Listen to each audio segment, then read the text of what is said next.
Hi, folks. Welcome to, well, let me introduce myself or reintroduce myself. My name is Elgin Subway Surfer Bowling, and welcome to, gotta move something out the way, another edition of, this doesn't really have a name, the Subway Surfer channel, for lack of a better word. Okay, I gotta talk fast because my wife is about to call me. That's probably her now on vibrate, and if she comes in and messes up this broadcast, I'm gonna be a little upset. So, I'm gonna talk fast. In today's broadcast, I'm going to tell you, or rather, I'm gonna share with you, one of the secrets that I've found that answers the age-old question that artists the world over have asked for years and years and centuries and millennia and before time and all of that. And that is, how do I find my own style? How do I develop my own style has got to be the one question that's on artists' mind, especially beginning artists. Heck, I asked that question. You might be asking that question. And having given it some thought and monitored my own progress over the years as a cartoonist, as a caricature artist, I've come up with at least one proven way for developing your own style. And here it is. Dramatic pause. Are you ready for this? Copy other artists. Copy other artists.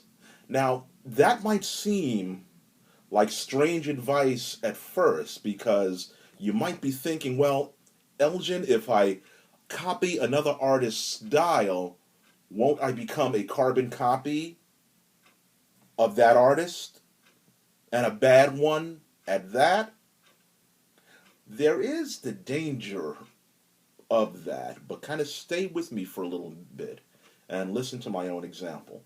Coming up, I like the caricature style of art. I'm going to name some artists that you probably never heard of, unless you look them up, and they're worth looking up. There's Jan Abdebeek. I liked Roger Hurtado. I liked Glenn Ferguson. And I enjoyed the artwork of Joe Blum. All of these artists, fantastic caricature artists. Oh, I forgot Steve Silver as well.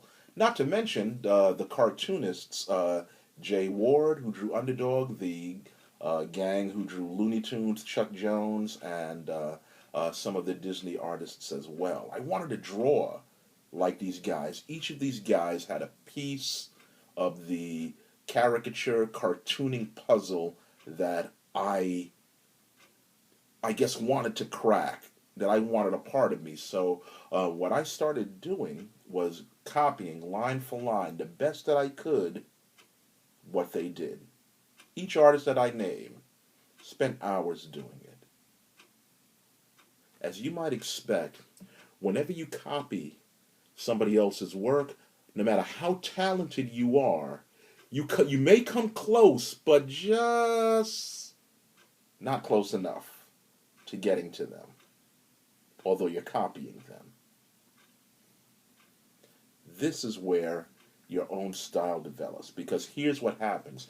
If you copy long enough and often enough, and if you're committed to enough to copying somebody else's style, sooner or later, what's going to happen, and I can't tell you when this will kick in, but what will happen sooner or later is that you're going to get the confidence to say, I don't need to look at this picture and copy it. I think I can do this from memory. And so you'll do this from memory, and like I said, you'll get close enough, but just not touch it. Okay? That's good. If you keep doing that, sooner or later, you're going to get further and further away from what you were copying, and you're going to get closer and closer to the way you were doing it. it's really a strange kind of phenomenon. I found out that the more you try to, the more I tried anyway, to imitate somebody, and once I got away from it, it's kind of like I retained some of, I'm lacking the words. I retained some of what that artist had, but I gained a lot of my own.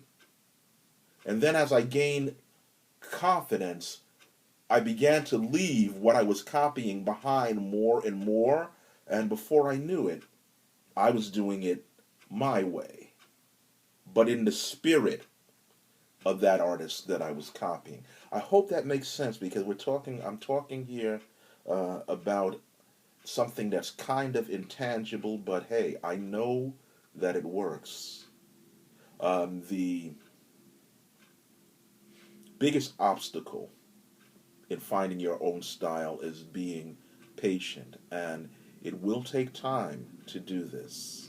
It will take time. Think of it this way: when you're copying somebody else's work, think of it like riding a bicycle, like having training wheels, and more. And as you take the training wheels off, you ride a bike a little bit, and you fall down, and you ride the bike a little bit more, and you're not falling as much. And soon you're just riding the bike on your own, leaving the training wheels behind somewhere back there. I hope, like I said, I hope this makes sense, but trust me, this method works. What you are going to strive to do is not to become a carbon copy of the artists that you are copying. What you're trying to do is develop your own style. And I guarantee that this is going to happen. I know because it worked for me, and I know it will for you. If you have any thoughts, comments, you know what to do. This is Elgin Subway Surfer Bowling, your creative caricature marketing consultant. Good luck.